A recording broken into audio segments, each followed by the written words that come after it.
लोग lens maker formula की बात करते हैं तो बेसिकली लेंस मेकर फॉर्मूला एक ऐसा फॉर्मूला होता है जिससे हमको पता चलता है कि कोई एक लेंस है उसको हमको किस तरीके से डिज़ाइन करना है। जैसे मान लो मैं ये चश्मा खरीद के लाया हूँ तो चश्मे में शीशा इस शेप का नहीं होगा, वो सर्कुलर शेप का होगा और वो किसी कंपनी ने मैन्युफैक्चर किया होगा शीशा, और वो शीशा किस तरीके से कटिंग करनी है। जैसे मान लो मेरा जो लेंस है ये 2-2 डायोप्टर का है, तो किस तरीके से हमें 2 डायोप्टर का शीशा लेंस बनाना है और वो किस तरीके से मशीन से कट होगा, क्या मटेरियल यूज़ होगा, कैसे कटिंग की जाएगी, क्या रेडियस ऑफ कर्वेचर होगा, इस तरीके से जो भी चीज़ें हैं ये इसी डोमेन में आती हैं लेंस मेकर्स फॉर्मूला। तो लेंस मेकर फॉर्मूला किस चीज़ की स्टडी कराता है कि अगर आपको एक लेंस बनाने की कंपनी खोलनी है, किसकी, लेंस मैन्युफैक्चरिंग की, या लेंस डिज़ाइन करना है, ये लेंस है, ये वाला लेंस बेसिकली नहीं, वो पूरा गोल वाला होता है, ये तो कट करके लगाया गया है उससे काट करके। तो एक्चुअल में मार्केट में जो लेंस गोल मिलता है, तो किस तरीके से उसको डिज़ाइन किया जाए ताकि वो उतने डायोप्टर का बन पाए रिजल्ट।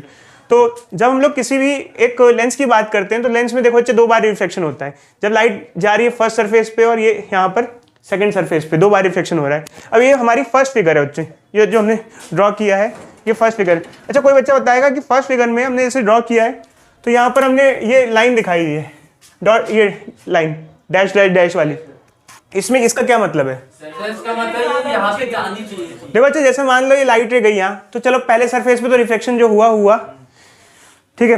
अब अगर सेकंड सरफेस पे रिफ्लेक्शन ना होता तो लाइट सीधे I1 पे जाती, बट दोबारा हो गया तो अब कहाँ जा रही है, I पर। मतलब फाइनली जो लाइट रे है वो जो इमेज बन रही है वो I पे बन रही है। और अगर जैसे इस सरफेस पे दोबारा रिफ्लेक्शन ना होता, दोबारा बेंडिंग नहीं होती, तो लाइट रे कहाँ जाती, I1 पे जाती। कुछ आइडिया लगा बच्चों? तो जैसे इसमें हमने बेसिक तौर पे दिखा दिया है कि एक ऑब्जेक्ट है जो यहाँ रखा है, उसका ऑब्जेक्ट डिस्टेंस u है, जो एक इमेज बन रही है, फाइनल इमेज जो बन रही है, सॉरी फाइनल इमेज यहाँ बन रही है ना, फाइनल इमेज यहाँ बन रही है I पर, तो ये जो है ये हमारा क्या हो गया, इमेज डिस्टेंस हो गया। समझ रहे बच्चों? बोलो। ठीक है, तो इसके बारे में हमने पूरी इन्फॉर्मेशन दे दिया। अब क्या होता है कि आपको भी पता है यहाँ 2 बार रिफ्लेक्शन हो रहा है, फर्स्ट यहाँ और सेकंड यहाँ। तो हम इसी को 2 हिस्सों में स्टडी करते हैं, एक जब लाइट रे एंटर कर रही है और दूसरा जब लाइट रे बाहर जा रही है। क्योंकि हमने लास्ट क्लास में रिफ्लेक्शन एट स्फेरिकल सरफेस पढ़ा था, तो वही फॉर्मूला हम लगाएंगे। और वो फॉर्मूला क्या था, देखो बच्चों, हमने ना लास्ट क्लास में N1 N2 की फॉर्म में लिख दिया था फॉर्मूला, N1 बाय दिस। तो बेसिकली क्या था कि जो लास्ट फॉर्मूला था, हमने जो वैल्यू पुट करके निकाला था, हम उससे पहले वाले फॉर्मूले की बात कर रहे हैं। उससे पहले वाला फॉर्मूला ऐसे कुछ करके था, N1 bye OB plus N2 bye ऐसे करके कोई फॉर्मूला बना था। तो उसी फॉर्मूले को अगर हम लोग प्रॉपर वे में लिखें, समझें, तो वो ये फॉर्मूला था कि reflective index of first medium by object distance plus reflective index of second medium by image distance is equal to reflective index of second medium minus reflective index of first medium by radius of curvature. इस type का कोई formula था, but वो formula ऐसी shape के लिए valid था। मतलब कैसे के लिए वैलिड था, ऐसे, मतलब इस सिचुएशन के लिए ड्राइव किया था हमने, इसके लिए डिराइव नहीं किया था। तो एक काम करते हैं बच्चे, 2 बार रिफ्लेक्शन हो रहा है तो पहला जो लास्ट क्लास का फॉर्मूला था हम इसके लिए लगा देते हैं। इसके लिए लगाएं, इसके लिए यूज करते हैं। तो चलो, reflective index of first medium जिससे लाइट जा रही है, तो लिख दिया, क्या लिख दिया, N1। ऑब्जेक्ट डिस्टेंस कितना है, यहाँ से यहाँ तक कितना हो गया, object OB plus reflective index of second medium क्या है, N2। इमेज डिस्टेंस क्या है, देखो इसकी इमेज लाइट रे की यहाँ बन रही है, क्या आ गई, BI इक्वल टू दोनों का रिफ्लेक्टिव इंडेक्स माइनस करना है, N2 by N1 by radius of curvature. Radius of curvature ये कर्व है, इसका कर्वेचर होता है, इसका रेडियस ऑफ कर्वेचर क्या है, BC1। ठीक है, तो हमने लिख दिया बच्चों। अब क्या है कि ये तो हमने फर्स्ट सरफेस के लिए ये इक्वेशन यूज किया है। अब जब सेकंड सरफेस से लाइट रे बाहर जाएगी तो उसके लिए भी हम ये लेंगे। अब कई बार बच्चों में डाउट आता है, सर ये सेकंड सरफेस में अजीब सा रे डायग्राम क्या बनाया, वही तो हमको समझ में नहीं आ रहा क्या रे डायग्राम है। ये वाला तो समझ में आया, बट ये वाला समझ में नहीं आया। कैसे नहीं आया, देखो बच्चे बताते हैं। देखो हुआ ये कि फर्स्ट सरफेस था, इसकी इमेज क्या बननी, I1 पे बननी चाहिए थी, बट आपने क्या किया, सेकंड सरफेस लगा दिया। क्या लगा दिया? अब यहाँ I1 पे इमेज नहीं बनेगी, I1 पे बननी चाहिए थी। अब दोबारा रिफ्लेक्शन होगा और I1 की जगह कहीं और बनेगी, जैसे यहाँ बन जाएगी। कहाँ बन जाएगी, समझ में आया? तो यहाँ इसके हिसाब से यहाँ जा रही थी, बट अब शिफ्ट होकर फाइनल इमेज कहाँ बन गई, यहाँ, क्योंकि दोबारा से रिफ्लेक्शन हुआ। क्या हुआ दोबारा से, ये दिख रहा है आपको ये, तो ये डायग्राम इसके बेसिस पे आया यहाँ पर कि इमेज यहाँ बनती, फिर से दोबारा शिफ्ट हो गई, क्योंकि दोबारा अगर ये मीडियम के थ्रू रिफ्लेक्शन ना होता, अगर इस मीडियम के थ्रू रिफ्लेक्शन ना होता तो इमेज यहाँ बनती, बट अब इमेज रिफ्लेक्शन होने के बाद कहाँ बन रही है, यहाँ बन रही है। तो अब ये जो इमेज बनी है ये एक तरीके से क्या काम करेगी बच्चों, वर्चुअल ऑब्जेक्ट। कुछ याद आ रहा है आप लोगों को? वर्चुअल ऑब्जेक्ट का मतलब पता है ना आप लोगों को? जैसे मान लो जब एक सरफेस की इमेज बनती है तो दूसरे के लिए वो क्या होती है, ऑब्जेक्ट का काम करती है। तो अब इस एक तरीके से इसकी इमेज जो है जिसको हम ऑब्जेक्ट वर्चुअल ऑब्जेक्ट बोल रहे हैं, इस इमेज की दोबारा से इमेज बनेगी, इमेज की इमेज। समझ में आया बच्चों? तो हम यही फॉर्मूला दोबारा यूज करेंगे, बट अब ये ध्यान रख के करेंगे कि अब जो कन्फिग्रेशन है वो थोड़ी डिफरेंट है। ये कन्फिग्रेशन अलग थी, ये कन्फिग्रेशन अलग है, तो यूज करते हैं बच्चों। हाँ बच्चों एक मिनट देखते हैं करके। तो यहाँ पर जैसे इसके लिए हम पुट करेंगे तो सबसे पहले refractive index of first medium. अब देखो बच्चे यहाँ पर फर्स्ट मीडियम था n1 और सेकंड मीडियम था n2, क्योंकि लाइट रे कहाँ से कहाँ जा रही थी, n1 से n2 में, इस मीडियम में। जब ये मीडियम था, ये तो मैंने चलो ड्रॉ कर दिया ऐसे ही, बट n1 से n2 जा रही थी। अब यहाँ लाइट रे कहाँ से आ रही है, n2 से n1, ठीक है ना, एयर से ग्लास, ग्लास से एयर। तो अब जो हमारा फर्स्ट मीडियम है उसकी वैल्यू क्या है, n2 है। क्यों है? क्योंकि ये हमारा कौन सा मीडियम है, फर्स्ट, और ये कौन सा है, सेकंड। तो जहाँ n1 था वहाँ n2 हो जाएगा, और जहाँ n2 था वहाँ n1 हो जाएगा। n1 की जगह n2, क्योंकि पहले लाइट रे n1 से n2 जा रही थी, अब n2 से n1। तो पहले तो सब चीज़ ध्यान रखना कि जहाँ जहाँ पुराने फॉर्मूले में n1 था वहाँ n2 हो जाएगा। n1 की जगह n2, n2 की जगह n1, n2 माइनस n1 की जगह n1 माइनस n2। सारी की सारी चीज़ें क्या हो गई, चेंज हो गई, क्योंकि पहले लाइट रे n1 से n2 जा रही थी, अब किससे जा रही है, n2 से n1। अब क्या है, कुछ और चीज़ों का ध्यान रखना है, जैसे ऑब्जेक्ट डिस्टेंस वगैरह का, ये सब ध्यान रखना है। तो देखो जब पहले हमारा ऑब्जेक्ट डिस्टेंस क्या था, लेफ्ट साइड था, ऑब्जेक्ट किधर था, लेफ्ट साइड। तो ये फॉर्मूला पॉजिटिव में था, मतलब जैसे इसमें ऑब्जेक्ट डिस्टेंस OB था, अब इसमें ऑब्जेक्ट राइट साइड है, क्या है, राइट साइड। तो ये वाला जो फॉर्मूला डिराइव किया था वो किसके लिए किया था, जिसमें ऑब्जेक्ट लेफ्ट साइड हो। अब ये अब ऑब्जेक्ट इसमें क्या आ गया, राइट साइड आ गया। तो आपको पहले के कंपैरिजन में कन्वेंशन क्या करनी पड़ेगी, चेंज करनी पड़ेगी, समझे। पहले अगर आपने नेगेटिव पॉजिटिव लिया था तो अब क्या लोगे, नेगेटिव। अब कई बार बच्चे कहते हैं सर आप तो कहते हो लेफ्ट में पॉजिटिव होता है, राइट में नेगेटिव होता है। हम उसकी बात नहीं करें, हमने जो फॉर्मूला डिराइव किया था उसमें जब लेफ्ट में था तो ये आया था, अब ऑब्जेक्ट किधर है, राइट साइड। तो जस्ट उसका उल्टा कर देंगे, पहले वाले फॉर्मूले का उल्टा, क्योंकि पहले ऑब्जेक्ट लेफ्ट साइड था, अब ये जो ऑब्जेक्ट क्या होगा, ये इसे क्या कहेंगे, वर्चुअल ऑब्जेक्ट। ये किधर है, राइट साइड। तो हम किसी रूल के अगेंस्ट नहीं जा रहे, हम फॉर्मूले में जो हमने लिया था उसके अगेंस्ट जा रहे हैं कि हमारा ये फॉर्मूला इसके काबिल था, अब वो फॉर्मूले के हम रिवर्स में यूज़ कर रहे हैं चीज़ें। तो पहले अगर ऑब्जेक्ट लेफ्ट में था तो ये पॉजिटिव था, राइट में आ गया तो ये नेगेटिव हो गया। अच्छा, इमेज तो पहले भी राइट साइड थी, अभी भी क्या है, राइट साइड है। तो पहले इमेज क्या थी, BI1, अब क्या है इमेज, पहले अब DI, इमेज क्या है, DI। ऑब्जेक्ट क्या लेंगे बच्चों, देखो यहाँ पे ऑब्जेक्ट था OB, यहाँ ऑब्जेक्ट क्या होगा, ये यहाँ से ये डिस्टेंस, क्योंकि ये जो इमेज है बेसिकली फर्स्ट वाले सरफेस की, इसे वर्चुअल ऑब्जेक्ट बोले हमने, क्या बोला है। तो ये ऑब्जेक्ट हो गया DI1 is object and DI is image. समझे बच्चे, समझ में आया नहीं आया? ये ऑब्जेक्ट हो गया और ये क्या हो गई, इमेज डिस्टेंस। बस ये ध्यान रखना, यहाँ साइन क्या हो गया, नेगेटिव, और ये वाला हमने आपको समझा ही दिया। अच्छा, अब यहाँ साइन पॉजिटिव था, यहाँ साइन क्या हो गया, नेगेटिव। क्यों? क्योंकि रेडियस ऑफ कर्वेचर यहाँ राइट साइड था और यहाँ रेडियस ऑफ कर्वेचर क्या है, लेफ्ट साइड है, तो साइन क्या आ गया, नेगेटिव आ गया। तो आपको समझ में आया कि जैसे हमने पुराना फॉर्मूला डिराइव किया था, इस कन्फिग्रेशन के लिए डिराइव किया था, तो उसके लिए फर्स्ट इक्वेशन तो हमारी वैसी की वैसी ही आ गई, बट सेकंड इक्वेशन में थोड़ा सा हमें चेंज हो गया, तो उस हिसाब से हमें इक्वेशन को भी क्या करना पड़ा, साइन को भी क्या करना पड़ा, चेंज करना पड़ा। तो एक काम करते हैं बच्चे, थोड़ा सा इसको रीअरेंज करते हैं दोबारा से। बताओ क्या क्या करें, इसको क्या लिखें, ऐसे लिख दें, minus DI1 plus N1 DI, इसको माइनस को ऊपर ले आएंगे तो क्या हो जाएगा, N2 minus N1 upon DC2। पर समझ में आया, जो माइनस को ऊपर ले आओगे तो ये आगे पीछे हो जाएगा। तो ये हमारी सेकंड इक्वेशन बन गई। समझे बच्चे, फर्स्ट इक्वेशन और सेकंड इक्वेशन। अब एक काम करो, फर्स्ट और सेकंड को ऐड कर दो, क्या कर दो, ऐड कर दो। चलो बच्चे फर्स्ट और सेकंड को ऐड करते हैं हम लोग।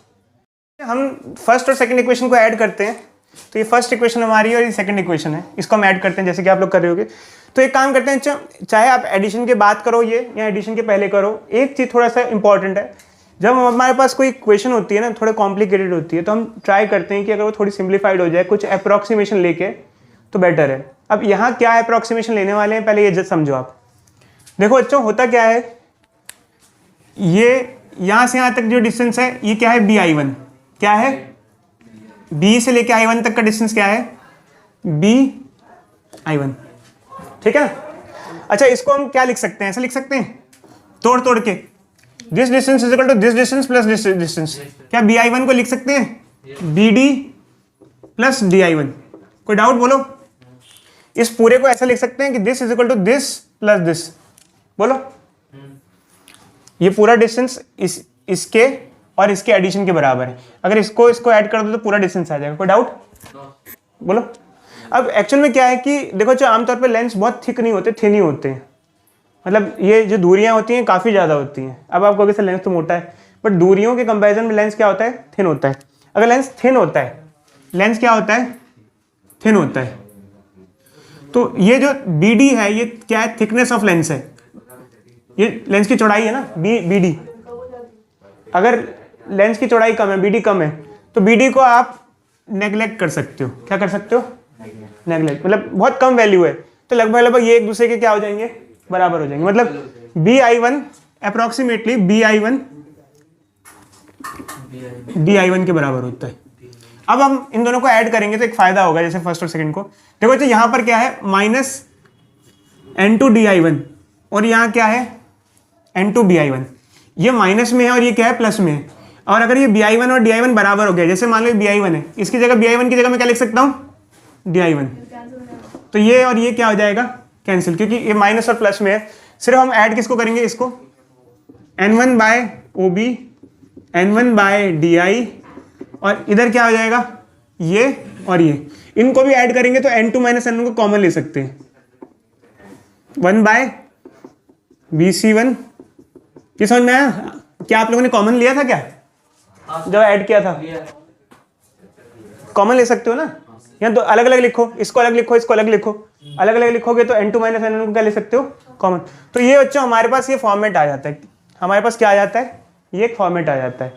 जनरल केस यूज करते हैं। आप ये देखो OB क्या है? OB क्या है? Object distance. तो आपको पता है अगर ऑब्जेक्ट कहाँ पर हो?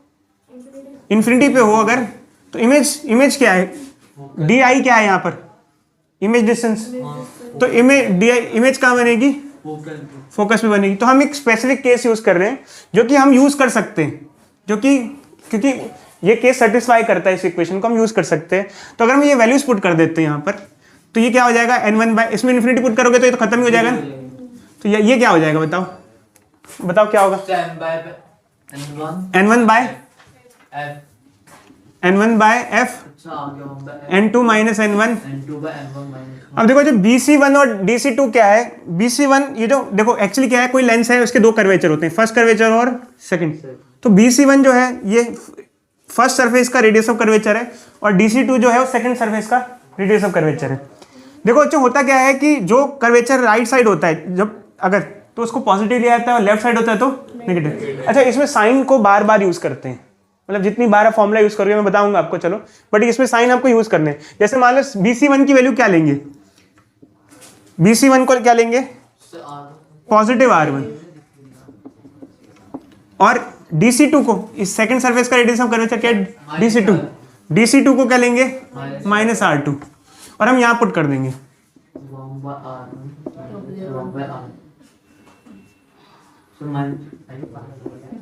ठीक है बच्चों, कोई गड़बड़ तो नहीं है?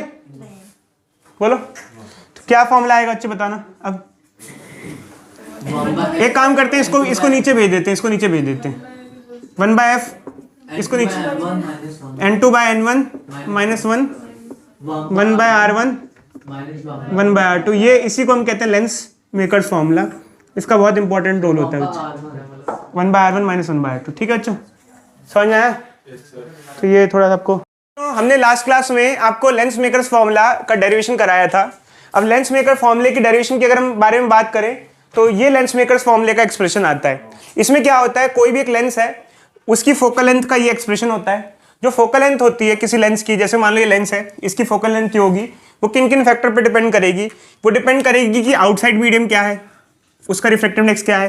वो डिपेंड करेगी जो मटेरियल का लेंस है उसका रिफ्रैक्टिव इंडेक्स क्या है। यहाँ N1 क्या होता है बच्चों?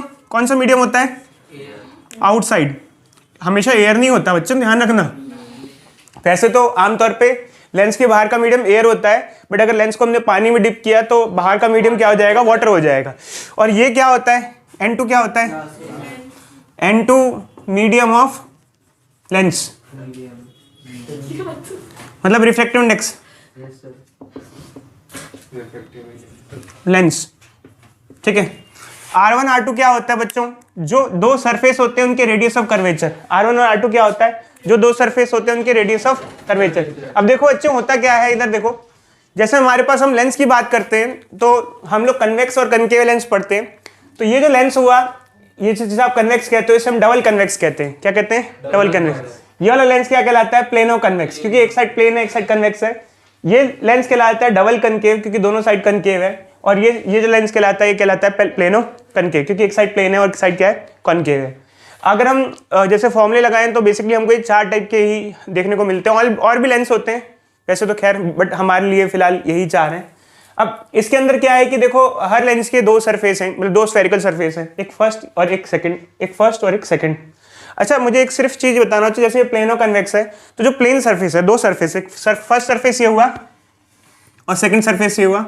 तो ये प्लेन सरफेस है, इसका रेडियस ऑफ कर्वेचर क्या हो गया? जो प्लेन सरफेस होता है उसका जो रेडियस ऑफ कर्वेचर होता है इनफाइनाइट होता है। कारण क्यों? क्योंकि प्लेन सरफेस का जो रेडियस है वो इन्फिनिटी पे लाई करेगा। कहाँ लाई करेगा? इन्फिनिटी पे। मतलब देखो, जैसे मान लो अभी हम अर्थ पे हैं तो हमको फिलहाल अगर थोड़ी सी दूर तक देखें तो अर्थ कैसी दिखाई देती है? प्लेन, फ्लैट दिखाई देती है। रीजन बीइंग क्या है कि हम अर्थ के सेंटर से बहुत दूर हैं।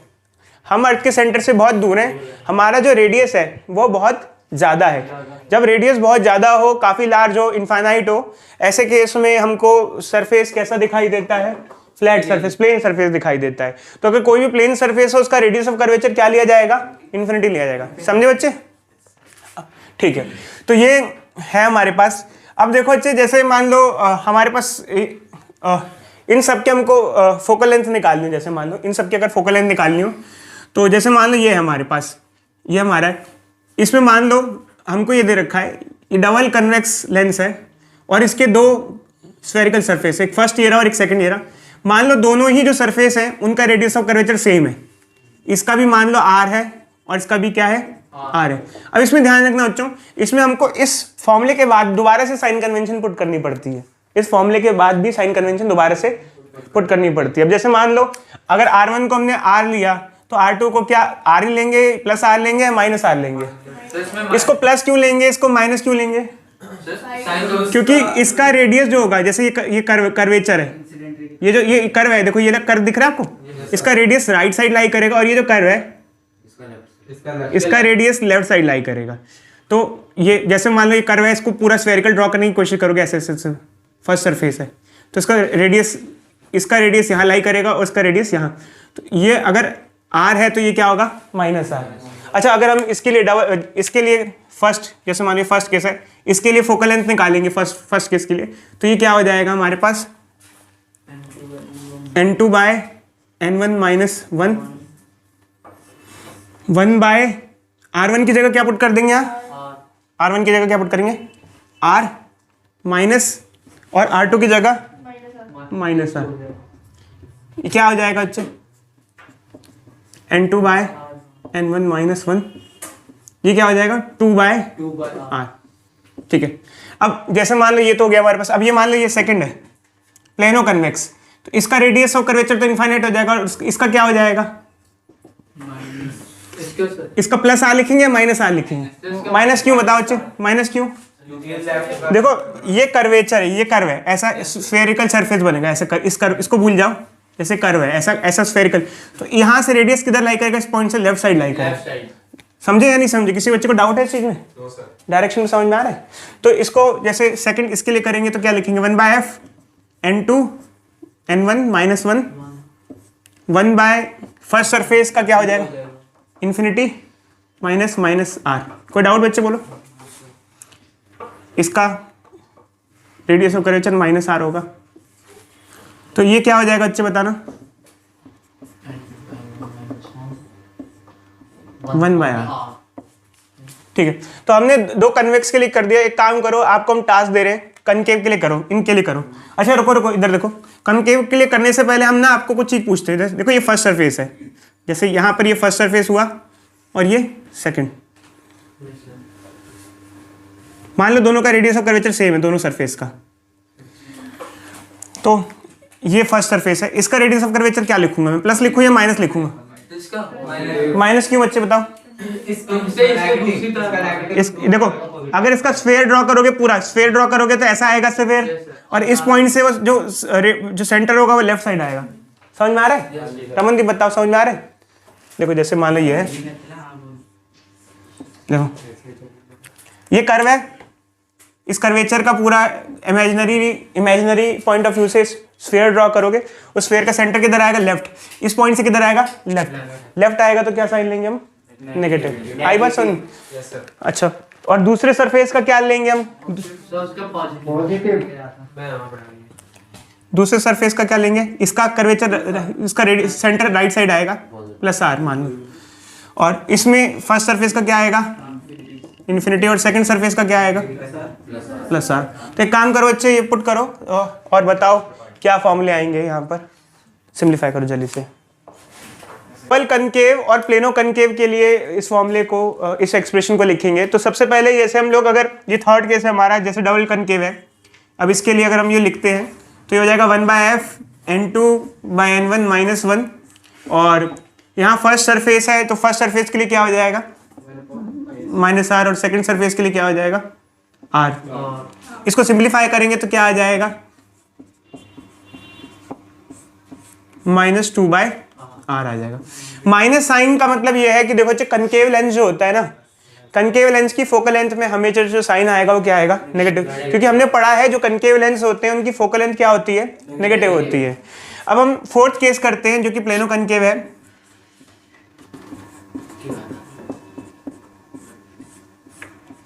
फर्स्ट सरफेस क्या है?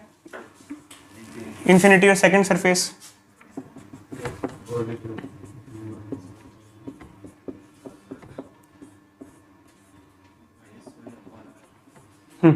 तो ये हमारे पास फॉर्मूलेज आ जाएंगे जो हमारे पास है। अब हम कुछ क्वेश्चंस ट्राई करते हैं, आगे बढ़ते हैं, ठीक है।